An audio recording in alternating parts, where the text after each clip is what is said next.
আল্লাহ তাআলা আমাদের জন্য কিছু পথ খুলে রেখেছেন, যে এগুলো করলে আমরা হজ উমরা সওয়াব পেয়ে যাব।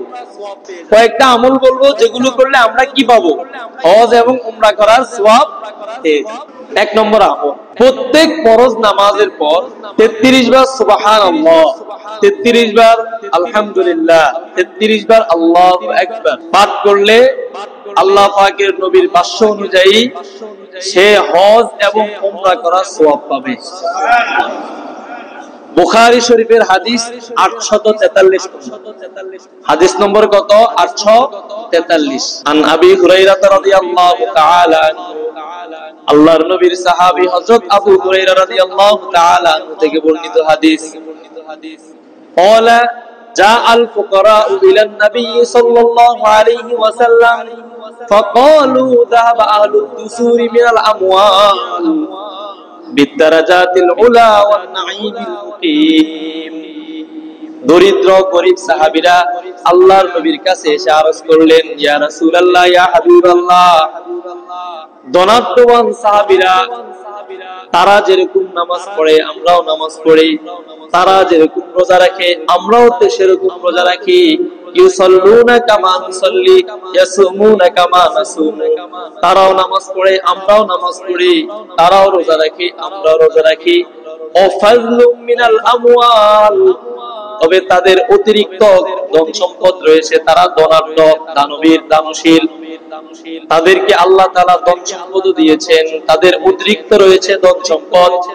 ইয়াহুজ্জুনা বিহা ওয়া ইয়াতামিরুন ওয়া ইউজাহিদুনা ওয়া ইয়াতাসাদ্দাকুন, যেই টাকা পয়সা দ্বারা, ধন সম্পদ দ্বারা তারা হজও করে, উমরাও করে, তারা দান সদকাও করে, জিহাদও করে। কিন্তু আমরা তো হতভাগা গরীব, আমরা নামাজ রোজা ছাড়া আর কিছুই নাই, আমাদের কাছে সামর্থ্য নাই, আমরা এগুলো করতে পারি না।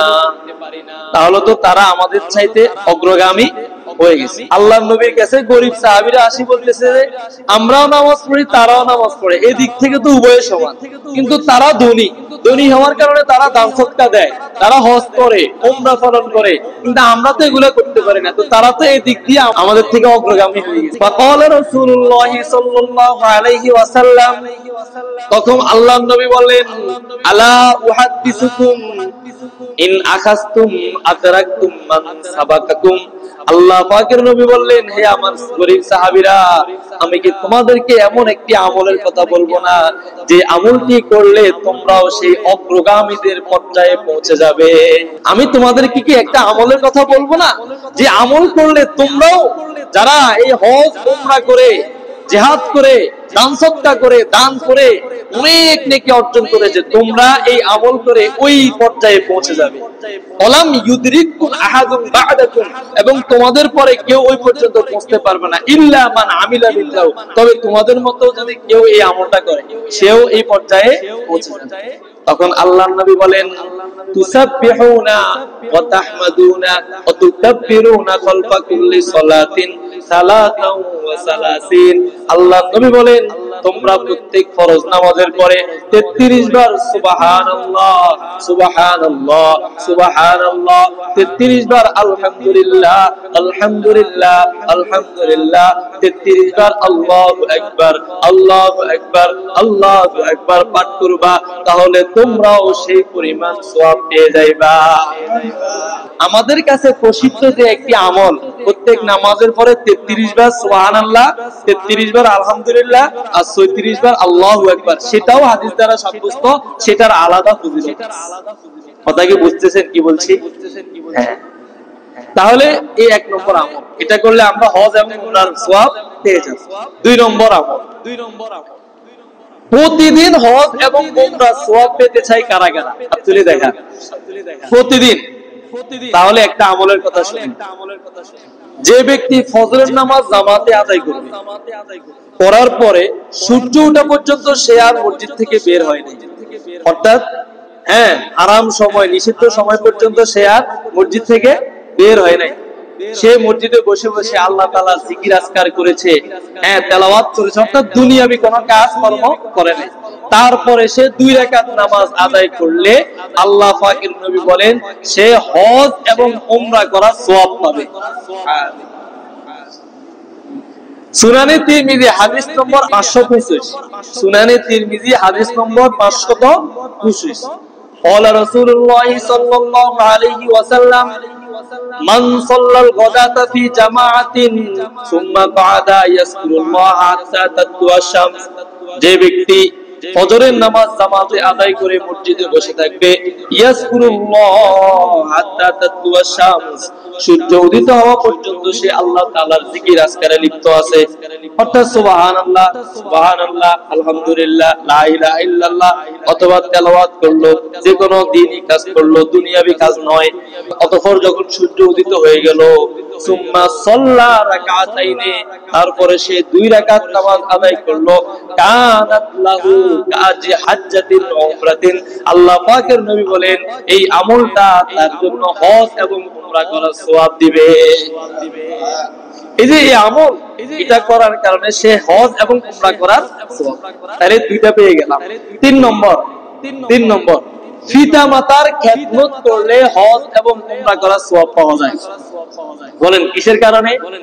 পিতা মাতার সওয়াব। আল্লাহর নবীর খাদিমুর রাসূলুল্লাহ সাল্লাল্লাহু আলাইহি ওয়াসাল্লাম হযরত আনাস রাদিয়াল্লাহু তাআলা আনহু হাদিস, তিনি বলেন এক সাহাবী আল্লাহর নবীর কাছে এসে বললেন, ইয়া রাসূলুল্লাহ, আমার দিলে খুব ইচ্ছা আমি জিহাদ করব, আমার আগ্রহ আমি জিহাদে শরীক হব, জিহাদ করব, কিন্তু আমার টাকা পয়সা নেই। যুদ্ধ করতে টাকা পয়সা লাগে না? অস্ত্র শস্ত্র লাগে না? তো ওই সাহাবীর দিলের তামান্না, আগ্রহ, সে হজ জিহাদ করবে, কিন্তু তার কি নাই? সামর্থ্য নাই। আল্লাহর নবী বললেন, তোমার মা বাবা থেকে কেউ কি জীবিত আছে? তিনি বললেন, আমার মা জীবিত আছে। তখন আল্লাহর নবী বললেন, ফাআবদিল্লাহ ফি বিররিহা ফাইন্নাকা ইযা ফাআলতা যালিকা ফাআনতা হাজ্জুন ওয়া মুতাবিরুন। আল্লাহর নবী বলেন, তাহলে তুমি তোমার মায়ের সেবা করে, তুমি তোমার মায়ের খেদমত করে এই সওয়াব অর্জন করে নাও, কারণ তুমি যদি তোমার মায়ের খেদমত করো তাহলে তুমি হজ এবং উমরা করার সওয়াব পেয়ে যাবে, ওয়া মুজাহিদুন, এবং জিহাদ করার সওয়াব পেয়ে যাবে। মায়ের সেবা করে তুমি হজ উমরা এবং জিহাদের সওয়াব পেয়ে যাবে। সুবহানাল্লাহ। ফাত্তাকিল্লাহ, কাজেই তুমি তোমার মায়ের খেদমত করার ব্যাপারে আল্লাহকে ভয় করো, কারণ অনেক মানুষ মা বাবার খেদমত করতে চায় না, বড় হওয়ার পরে আর মা বাবার কি করে না, খোঁজ খবর নেয় না, খেদমত করে না। অথচ আল্লাহ নবী বলেন, আরেক হাদিসের মধ্যে এসেছে যে যেই ব্যক্তির পিতা মাতা উভয়ে বেঁচে আছে, অথবা মা বাবা থেকে একজন বেঁচে আছে, কিন্তু সে তার মা বাবা বেঁচে থাকা সত্ত্বেও সে জান্নাত অর্জন করতে পারলো না, আল্লাহ নবী বলেন এই ব্যক্তি ধ্বংস হোক, ধ্বংস হোক, ধ্বংস হোক, 3 বার বলেছেন। আল্লাহ তাআলা আমাদেরকে হেফাজত। তাহলে এই 3 নম্বর আমল হলো মা বাবার খেদমত করে হজ উমরা সওয়াব অর্জন করা।